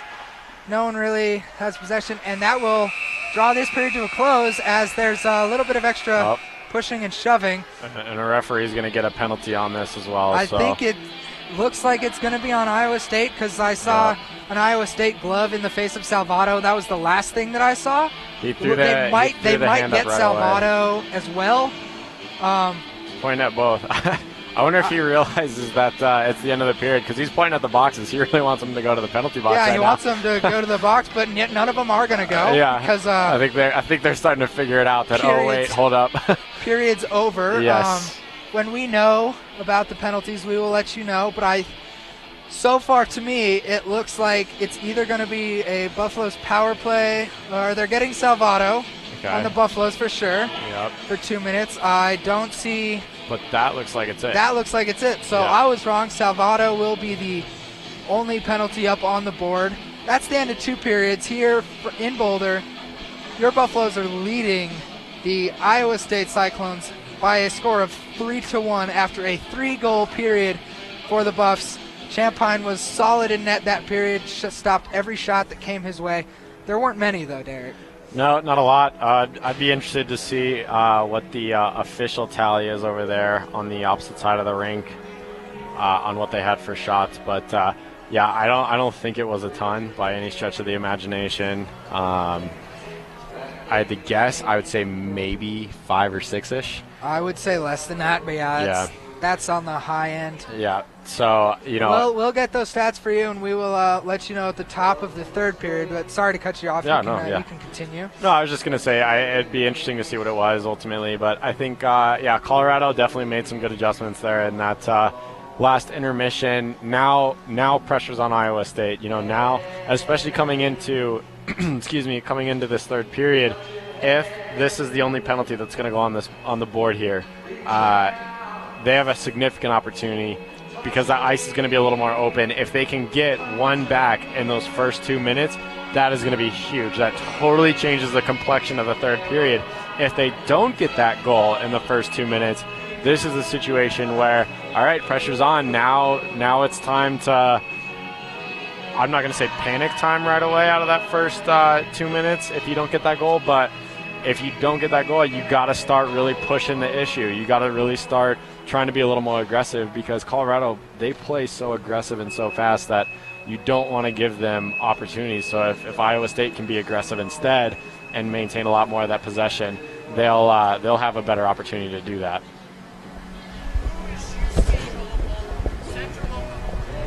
So, Derek, you spoke a little bit about what you think's going on in the Iowa State locker room right now. What's Coach Ballard saying to his guys in that Buffalo's locker room right now? Again, a couple dudes just chilling over on the couches. They don't look like they're too worried. I mean, they're coming in with a two-goal lead coming into last intermission. But what do you think Ballard's saying to the guys?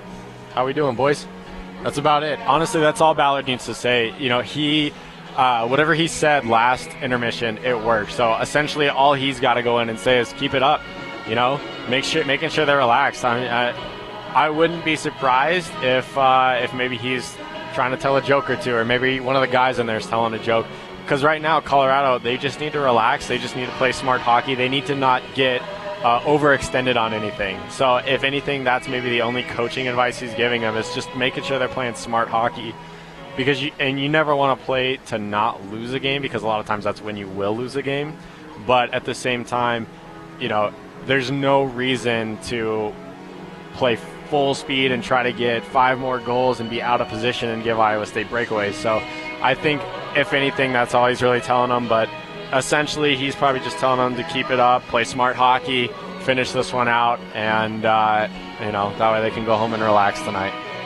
Yeah, I think, what you're saying, just play good hockey. I think, Colorado is one of these teams. We've seen it earlier this year. When another team starts to play a little more physical, they start to take things matters into their own hands if they're not getting the calls they want. Yeah, that's true. So I think another thing Ballard's saying, along with play smart hockey, is don't get into your heads. Just settle down. You have a lead. Correct. And I'm not going to call any players out, but there are some players on every team that get into more trouble than others. Yes. And what Salvato did, he was defending himself, but did he need to throw punches? No. And that's why he's going to be sitting for 2. Correct, yeah. Yeah, it's a great point. Something I didn't think about. Definitely a great point. I think, yes, Colorado, there's been not opportunities. That's a horrible choice of words there. There's been moments where they've definitely taken an extra liberty after a whistle, or they've tried to, if somebody gets hit, they'll get up, and that's their focus. They're locked in, they're zeroed in to whoever just hit them to try to hit that person back on the opposing team, just to try to say, I'm still here, buddy. So it is a great point. I do think that might be something he's telling them, is just making sure. And I think that just goes into playing smart hockey, though. So we'll see. We'll see how everybody comes out. It'll be interesting, but looking forward to an exciting third period. Yeah, that's all that we will give you for this second intermission. Third period of hockey coming up in 12 minutes. Buffalo's up 3-1 against Iowa State here in Boulder. We'll see you guys soon.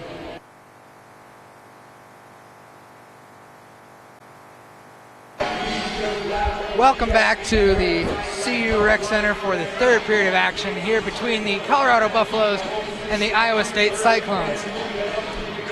The official call that we got during the intermission is an RJ Salvato roughing penalty for retaliation. So he did throw the the last punch, and he's getting called for retaliation. So Buffs have to start this period man down for 2 minutes. They've been perfect thus far. Hoping they can keep it up. Buzzer has sounded. We are getting ready for the face-off here. We have Matt Hefter, Matt Anders, Alex Temby, and Jake Bauer out for the Buffaloes.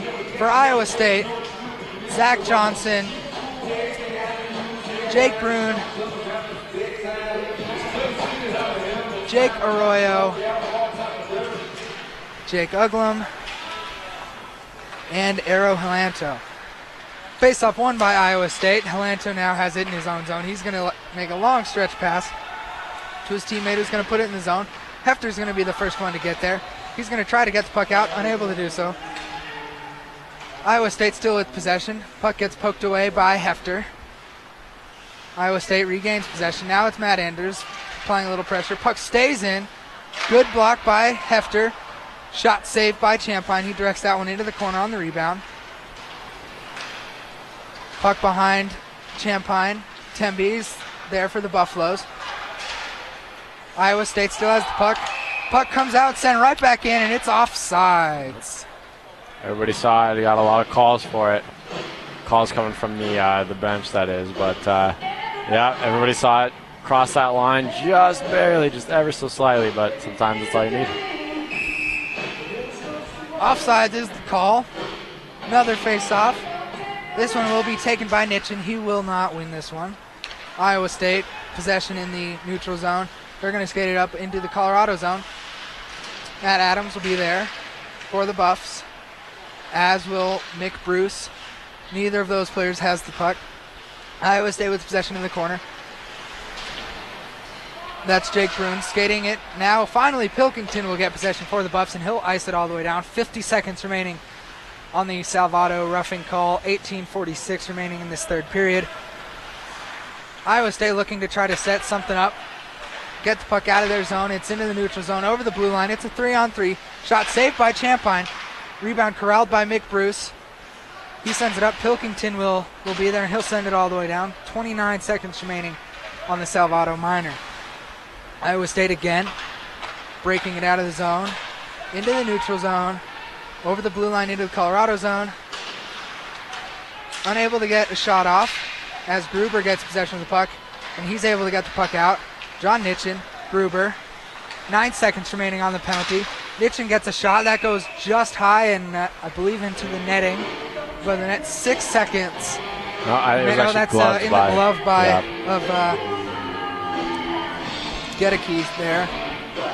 Looks like it was high, but regardless, save over Gedekes' left shoulder. 6 seconds remaining on the penalty to RJ Salvato.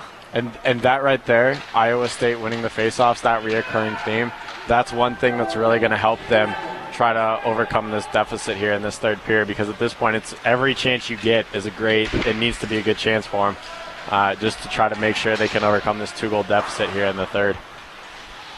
Iowa State still unable to solve the Buffaloes' very impressive penalty killing. So they are now 0-4-5 on the night. They did win the last faceoff again. Now they have possession in the neutral zone. Puck bounces in the neutral zone. Now it's Coleman. He'll leave it for Carter. Carter skates it over the blue line. Carter gets the puck taken away from him just ever so slightly, unable to get a shot off. Coleman now from the corner. He loses the puck in the corner. Now Carter gets it over to Gruber, who was just a little too quick trying to get that puck. Now it's going to slide up to Hefter. Hefter, shot! Ooh. That was just tipped by Carter. That went off the post. I don't think Gateki saw it really at all and was able to bounce off the post. Luckily for him. Yep. Hefter now again. Now he's going to send it over to Temby. Temby shot, gloved again by Gateki. Yeah, he seemed just as surprised as everybody in the arena that made it behind him. And lucky that post was there, because if that wasn't there, that puck was a little slightly more on target, slightly closer to the inside there. That would have been another goal for Colorado. And at that point, it's really trouble time for Iowa State. So they're kind of lucky on that one. But they can't afford too many scares like that.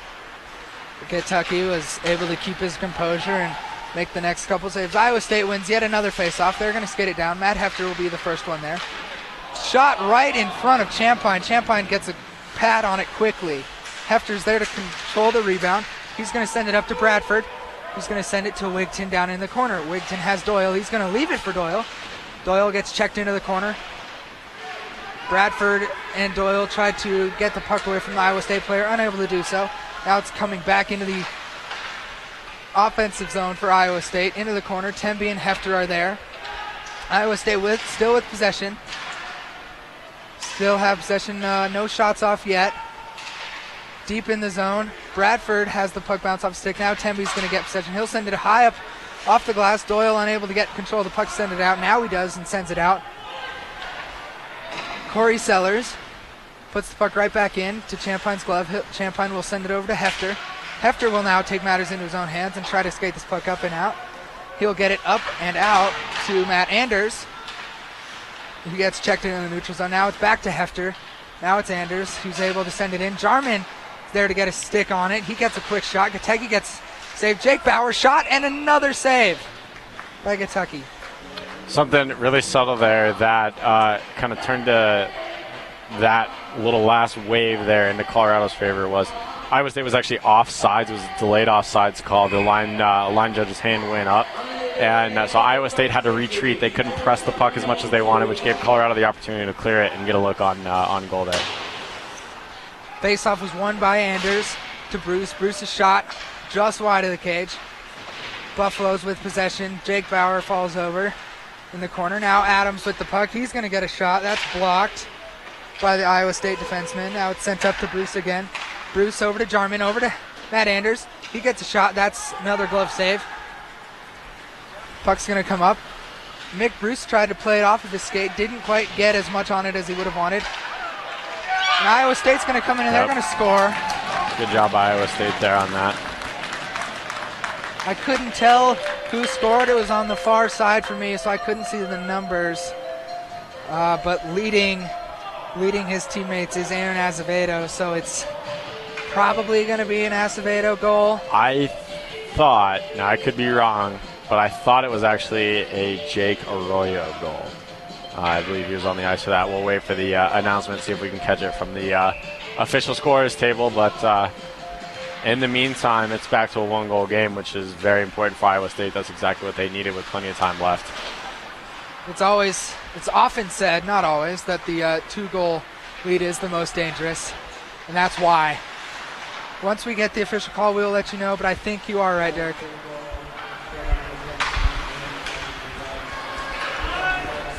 A little muffled tonight, not quite as excited to announce that one here from the home scorers table, so I couldn't quite make out what he was saying. Yeah, but if I looked over at the Iowa State broadcast team and they were typing it into the computer and it looked like I saw Arroyo there, so okay. We'll go with Arroyo on the goal, unless I hear otherwise.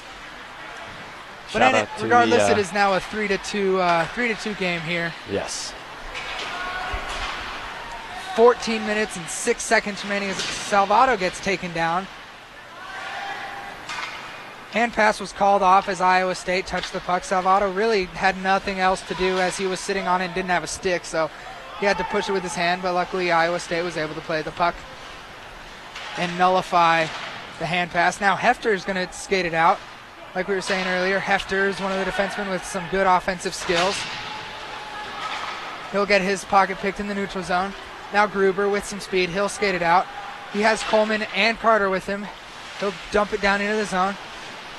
Kentucky's able to play it. Now it's Hefter from the point. Hefter looked to take a slap shot, unable to do so. Now he's going to pass it cross ice to Temby.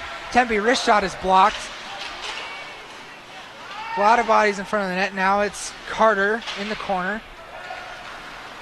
Iowa State's going to try to get it up and out, unable to do so as the puck bounced. Now they get it up and out.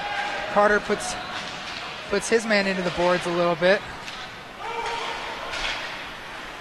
Iowa State misplayed the puck. Now it's Coleman. He was all by himself. Now he has still nobody really with him as Iowa State's defender's skates got in the way. Now Hefter will take it over the blue line himself.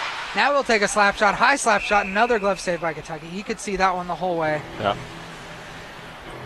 Iowa State almost got caught in basically an entire change there, so lucky that they were able to get those bodies back on the ice as quick as they did. But Yeah, Colorado had a good opportunity, good chance, just wasn't able to capitalize. That's okay. I mean, they're at this point, what they're doing is they're trying to stay aggressive. They're still looking for those shots, but at the same time, they're also, I think from what I've seen, they look like they're playing pretty smart hockey. They're not trying to take egregious chances, anything that just seems crazy. So looks like they're doing a good job. Well, now Bradford's gonna go sit in the box again.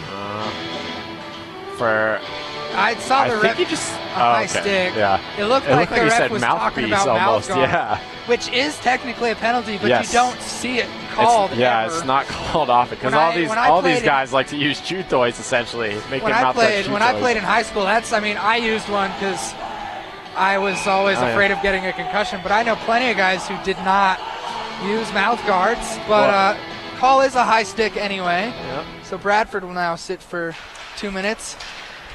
Iowa State will win the first faceoff, try to test Colorado penalty kill again. This is their 7th chance for Iowa State to Colorado's 3.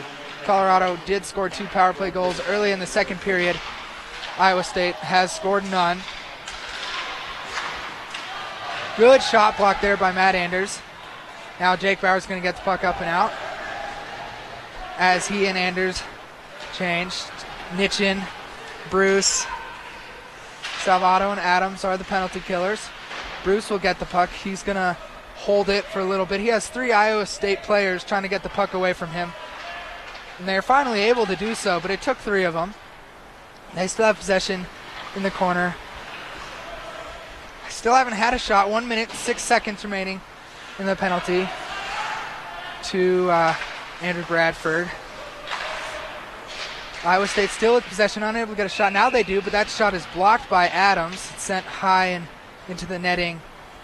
The face-off will now be over Champine's left shoulder. 56 seconds remaining in the Bradford penalty. 11 minutes, 33 seconds remain in the third period. 3-2 game now. Nitchin wins probably the biggest face-off he's won all season. Kardash's clearing attempt was blocked by something. It hit something and was unable to go all the way. So Iowa State now still has possession. Now they're behind the net. Quick little kick out in front. Champagne was there to make a save. Now Salvato will attempt to get it out if he can get control of the puck. He can. He falls over, but he pulls down the Iowa State player with him. But since it was as he was falling, there's no call. Still no real shots for Iowa State on this penalty. Now John Doerr will get it, and he will attempt to send it all the way out, but it's kept in by Iowa State. Now Salvato will get it. He'll throw it down, try to get it out. He still can't. Champagne out behind his net to play the puck. He had someone in his way on his way to try to get back into the crease. Shot score. Unfortunate rebound let go by Champagne. That's rare. It's real rare to see him let one of those get away from him like that and bounce back out in front into that high traffic danger area. Iowa State had a player kind of coming right through.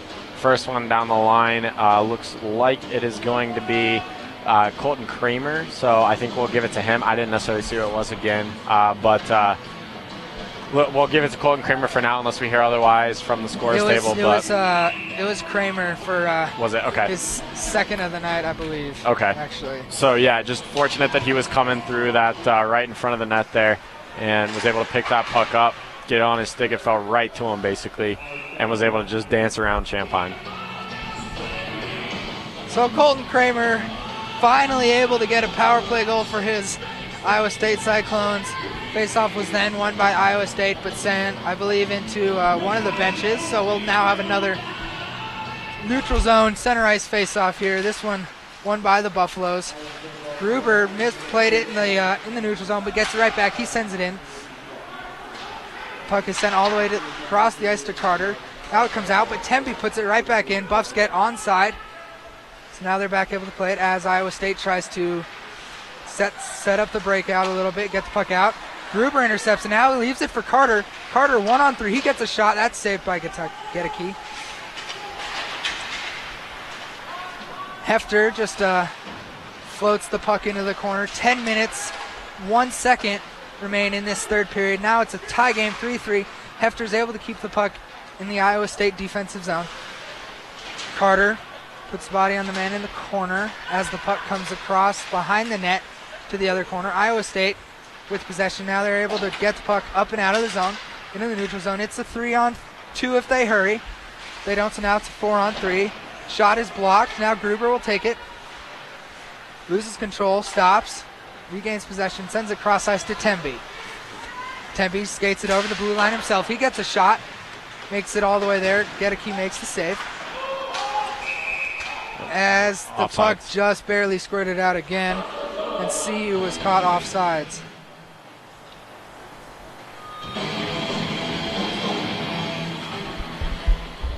Now that it's a tie game, Derek, what do you think needs to happen besides, someone scoring a goal?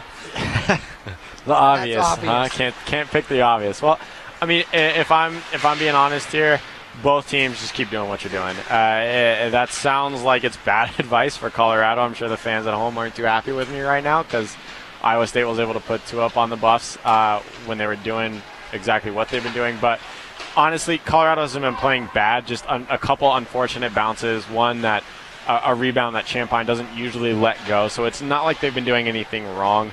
They just need to keep playing like they're playing. They don't need to panic. That's the one thing you don't want to see is you don't want to see a panicky Colorado because they've let 2 goals in. Oh, looks like a line judge caught a puck in the face, so he's taking a quick knee. But you don't want to see a panicky Colorado because that's a situation where you're going to make a mistake, and that mistake is going to be the dagger. Conversely, for Iowa State, they want to keep being aggressive. They've done a great job being really aggressive in this third period. Whatever their coach said to them, Coach Fairman, there at the intermission, it worked as well last time. So they've definitely come out swinging, and if they can keep it up, they have as good of a chance to win this game as Colorado does. Yeah, this period's also been pretty back and forth. Yeah. So Bauer just had a quick shot. That was another save by Gedeke. So another save. Now 8 minutes, 25 seconds remaining in this 3-3 tie. Bradford, after he came out of the box, had his line out with Doyle and Wigton. They had a couple chances. Now it's back the Matt Anders line, who this line has been the most productive in terms of points this season. So there's no surprise that Ballard is going with them in this tie game. Yeah. Puck was sent into the Iowa State bench, so now the faceoff will come deep into Iowa State zone as it was sent out of play by the Cyclones. Jarman, Bauer, and Anders still out there. They're out there with Kardash, and Anders wins the faceoff back to Kardash, who gets a quick shot. Rebound by Gedeke is corralled by Iowa State, but Anders steals the puck, tries to get it to Bauer, unable to do so. That pass was intercepted by Iowa State, and they're able to break the puck up and out of the zone. Leave it for Champagne. Champagne comes out of his net, behind his net to play the puck. Is almost able to play it all the way out. It's kept in at the blue line by Iowa State. Now the Buffs will have a 3-on-2 if they hurry. Matt Anders carries the puck over, leaves it to Bauer, who gets checked, has his helmet moved up a little bit so he couldn't see much, couldn't leave it for anyone. Now Jarman tried to leave it for Bauer, unable to do so. The puck comes out. Kardash sends it cross ice to Dora. Dora will skate it along the boards. He tries to get the puck into the center of the slot there and unable to do so as that was blocked. Now Kardash gets a shot, bodies in front. That didn't make it all the way there. That was blocked by the Cyclones defense. Kardash pinches up a little bit, play the puck. Puck comes out. Iowa State with possession. John Dora comes and plays defense. Makes it so Iowa State can't get a shot. They still have possession though. John Dora puts a body onto a very tall Iowa State player. That's Preston Blanick, who is the same weight and an inch shorter than Dora. So 2 big boys colliding. No calls on the play. They were clean hits. So Iowa State, puck comes out of the zone. They put it right back in behind Champagne, who came out to try to play the puck, but was moving a little fast, so he didn't. John Dora now taken down. Now he's being held up. It looks like, I don't know, it looked like he might have been trying to. Now he throws a hand to the face of a Cyclones player. He's going to get a call. He clearly disagreed with being pulled down the way that he was. So now he's going to go and sit for now the 8th Colorado penalty. And I'll talk about one other thing. That is the exact type of mistake that I was talking about. You can't make it for Colorado. Yeah, we were talking about that at the intermission. That's the kind of stuff that Ballard was going to go in there and tell him to not make. Exactly. You can't. Yeah, somebody hit you, but this is hockey. That's going to happen. You got to stand up and you got to get back in the play. This whole chippy, I'm tougher than you thing that a lot of players like to try to do. Not saying that John Doerr, Colorado does it all the time, but when players do that, it almost hurt him right there. Champagne with a couple great saves. Didn't seem like he knew where the puck was, but that is going to come back to hurt Colorado when they do those things. And so, now, there's 5 minutes left in this game. Well, just under 6 actually. It's 5:50 left in this game, and Colorado's now going to be. They're not going to get back to full strength until about 3 minutes left, 3 minutes 30 seconds or so. So, you got to play smarter if you're Colorado. The other thing too, the other small mistake I want to talk about is Colorado. One little mental error they're making is when their defensemen slough in to try to play a little bit of offense, no forwards are coming back up and filling in that spot. So they're leaving the ice wide open for an Iowa State breakaway, which they have right now. It's essentially 2-on-1. Now it's a 2-on-0. Luckily, Champagne able to make a blocker save. Lets up another rebound. This one controlled by Iowa State. Hefter was there to take that rebound. Leaves it to Pilkington, who's unable to get the puck out. Now it's back to Hefter. He's going to take a slap shot, wrap it around the boards. It's kept in again by Iowa State at the blue line. Temby now. Buffs need to get this puck out. They haven't been able to do so. 43 seconds remaining on the John Doerr penalty. 4 minutes, 52 seconds remaining in the third period. Iowa State with possession at the point. Now they're going point D to D. Champagne makes the save, had no idea where the puck was. Scrambled a little bit, was able to keep the puck out, luckily. Another shot, another save by Champagne, rebound, and another save by Champagne. Great recovery, but again, unusual to see Champagne giving up these second, third, fourth chance opportunities. It's really rare to see that. Really, the reason that they're having these opportunities is Champagne lets up rebounds, but typically his defensemen are there to clear the puck out. Yeah. Right now, Iowa State's taking advantage of the fact that they have a man advantage and they're on the power play. And it was even happening when they were on even strength. They're getting behind the Colorado defensemen and are able to get these shots on Champagne that normally the Colorado defense is able to clear out. Another shot by Champagne. Stick save. There was a rebound on that one. That went up and came back down. Controlled again by Iowa State. Iowa State. Ref blew the whistle. It was played with a high stick. Iowa State is playing some really inspired hockey right now. Their passes are crisp, and the great thing for Iowa State is they're going tape to tape. These aren't crisp passes that are just flying about the ice. They're crisp, well-placed passes, which can spell trouble for Colorado. Luckily, only 7 seconds left on the penalty for them that they have to kill off. Matt Anders unable to win that face-off, but no harm, no foul, because last 7 seconds was killed off. Now Bruce just put a man into the boards. It looked like it could have been boarding. No call on the play this time. Bruce leaves it for Bauer, who puts it in, dumps it into the zone. Bruce was the first one there. He had Jarman there. Anders was covering the point for Bruce, but he decided to go play up, and that left Dora as the only one back for the Buffs. Now, luckily Dora noticed it, so he came back to the center just in case. But yeah, like I was saying, if you're a defender and you want to go in and play the puck, that's fine. That's great. Good for you. But those forwards, they have to be aware. You talk about ice presence and hockey IQ. You have to be aware when things like that are going on, so that way you can fill some of these spaces and not give teams just these random opportunities that otherwise they wouldn't have gotten. That faceoff was won by the Buffs, and they're going to skate it now. Matt Anders leaves it to Dora, and then Dora was able to break it out. Now Matt Anders looks like he's in a little bit of pain as he got hit in the jaw by a shoulder. Clean hit. Anders is a tall guy, so you have to be tall to hit him in the jaw, but it was a clean hit, no jumping or anything. Now Jake Bauer's going to get the puck. He gets it out of Colorado zone. Bobbled in the neutral zone by Iowa State to Bauer, who's going to leave it for Jarman. Jarman gets a pass, unable to get it over to Bauer. Now Matt Anders puts a huge hit. Yep. That was on Adam Alcott, but it was another clean hit. Alcott just went into the boards really hard, into the door. Matt Hefter from the point. His shot blocked. That almost was able to sneak by Gedeke. Just a little bit wide. Hefter pinched down, but Matt Anders is at the point. Now Anders goes down to play as Hefter comes to take his point back. Anders left it for Jarman, who tried to get it right back to Anders, but unable to do so. Iowa State now 3-on-3. Shot is blocked and sent high into the netting.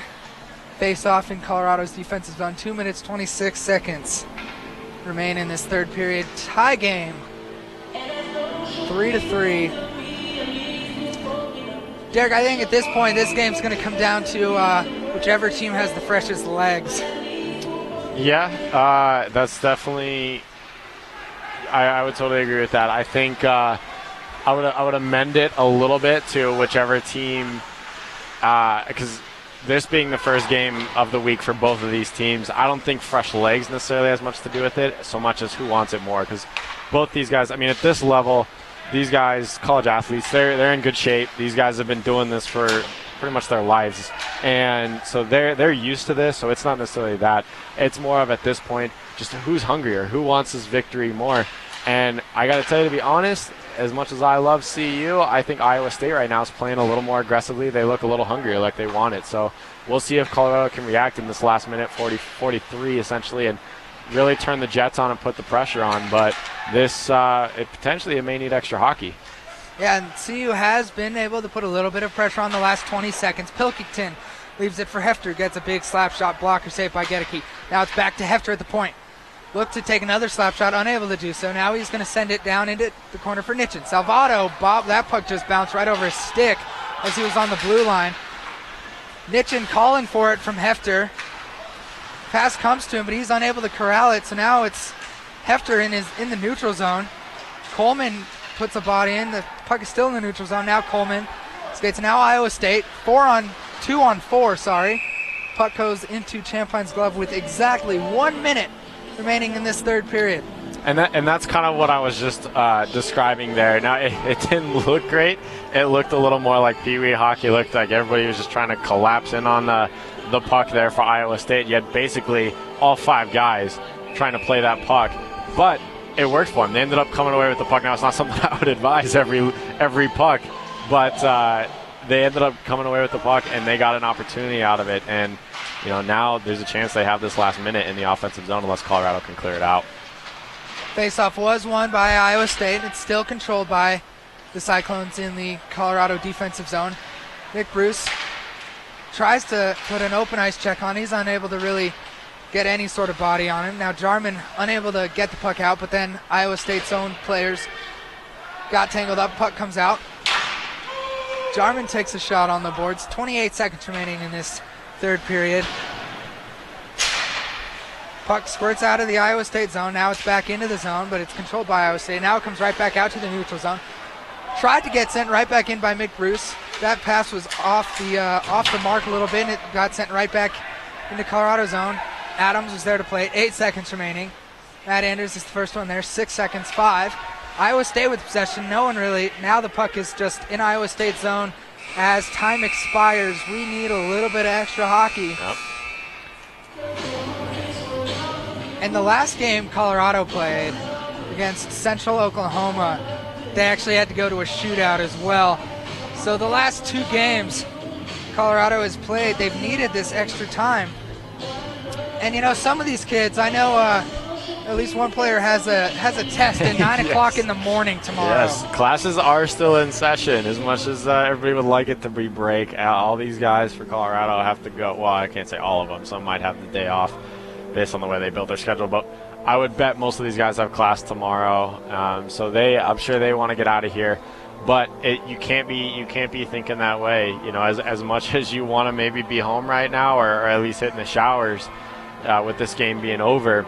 You still got an overtime period you got to play here, and then potentially, if it goes to it, a shootout. So you can't lose focus. And Colorado, not the best overtime record this year so far. They haven't won or lost any in overtime, but anything gone to a shootout, the 2 times it's gone to a shootout, they've lost both times. So this is potentially dangerous territory for Colorado. Iowa State, conversely, similar thing. They haven't necessarily won or lost in overtime, but the one thing they have done is they've gone to 3 shootouts. They've won one of those though, so that's the difference. So Iowa State has slightly more experience in the shootout category, but we'll see what they can do with it. Yeah, they've actually, I believe, gone to 4 shootouts. They've lost 3 of those shootouts. So neither team has an exceptional extra hockey record here. Most of these wins have been in regulation for both of these teams. So it's a very, very pivotal point as we have 10 more seconds in this short little intermission before 4-on-4 hockey for a few minutes. Yeah, you were right. I'm sorry, it was my mistake. They've gone to 3 shootouts, so they've actually lost all 3. I was looking at my sheet wrong. So, well, neither team has necessarily won a shootout. So this is kind of this is interesting territory for both squads, because this could help propel one of these teams. Whoever ends up winning, this could help propel them to the rest of this season. If any games do end up in this situation, they can look back on this and say, hey, we were able to accomplish X, Y, and Z. And so we'll see what happens. Got a quick officials conference, and looks like we're about to get underway here. I think we're switching sides though. 5 minutes of 4-on-4 overtime or a goal. Yes. Whichever one of those comes first. That's true, yep. If it's a goal, we hope that it is a Colorado goal. But as we said earlier, no wins in overtime. They've also not had any overtime losses. Colorado were the first to touch the puck after the face-off, but it was controlled by Iowa State, so it will go as an Iowa State face-off win. Now Salvato is taken over comes over the blue line, and as he does so, he gets taken down. He gets hooked up a little bit. No call on the play. Iowa State looking to set up the breakout with 4 minutes 35 seconds remaining in this 4-on-4 overtime. They do set up a breakaway. Now it's a 3-on-3. Deep in Colorado zone, unable to get a shot off. Colorado comes back the other way. It's Hefter. He has Nitchin with him. It's a 2-on-2. Hefter opted to try to keep the puck, and then he lost it, but it comes down into the corner, right back to Hefter, but it's sent back the other way by Iowa State. Now it's another 2-on-2. Jake Bauer and Alex Temby back. Jake Bauer, the first one to get to the puck. Now he's going to send it up for Hefter, who is streaking to try to get a breakaway. Wasn't able to do so, and it was actually a 1-on-3, and he lost the puck in the corner. Iowa State going to try to set up another breakout here. They're able to get the puck out of the zone. Matt Anders almost tipped it to himself, but it's sent right back down into Colorado's zone. Colorado with possession. Matt Anders unable to be the first one to get to the puck, but he is able to get the puck out of the zone. It's in the neutral zone, controlled by the Cyclones. That's Jake Uglum. Tries to get it up and over the boards, but that's Mick Bruce gets the puck. He sends it off the glass. Jake Bauer was there to try to get it. He was not the first one there. Now Adams tries to get it out. It's a 2-on-3 for Iowa State. 3 Buffaloes against 2 Iowa State forwards. Battle in the corner. Iowa State comes away with it. They send it up to the point. Sent D across the ice. Shot was tipped by an Iowa State player, I believe, and it's sent into the corner. Now Colorado able to gain enough possession to get the puck out. Jake Bauer unable to get possession in the neutral zone and get the puck in. Iowa State now again will keep the puck. Now it's Matt Anders and Mick Bruce try to keep the puck in the neutral zone. Puck comes into the Iowa State offensive zone. Shot just high. Maybe a little wide of Champagne as well. Buffs are able to control the puck. Anders over to Adams. Adams pass to Anders, who's unable to corral it. That was almost a dangerous play. Matt Anders gets hip checks. You don't see a hip check like that often. No, you got to upend it a little there. Yeah, especially on a guy like Hector. He's a tall guy, as we were talking earlier. Yep. Not a lot better than a good old-fashioned hip check, though. That's true. I have to say. That's true. But back to the action. Iowa State carried it down into the Colorado zone. They were unable to get a shot. There's 1 minute 57 seconds remaining in this overtime period. Gruber tries to get it to Carter. Carter was not entirely in the right position. Iowa State sends it right back in. But Kardash will be the first one to get the puck. He'll send it up. He's going to get it to Pilkington. Pilkington in the neutral zone. He has Carter with him. It's a 2-on-2. Now it's a 3-on-2. Pilkington got a shot. It made it all the way there, but it was blocked. Pilkington leaves it for Temby. Temby, shot from the point. Save. Looks like we're now going to get a tripping call on Iowa State with 1 minute 24 seconds. And that's big because remaining in this overtime. Colorado's essentially going to be man up for the duration. Have a power play for the duration. Exactly. Yep. And they are 2 for 3 on the night. This will be their 4th attempt. Granted, those 2 goals were on the 5 minute. We're on the 5 same minute, one. Yes, exactly. But they still did score 2 power play goals. Yep. It looks like we're going to get a timeout here. I believe Colorado called it, but I'm not absolutely positive on that. It's the penalty. Yep, it was Colorado. Yep. The penalty is on Jake Brune. I believe it was a trip or a hook or. I think I saw tripping was. One of those two.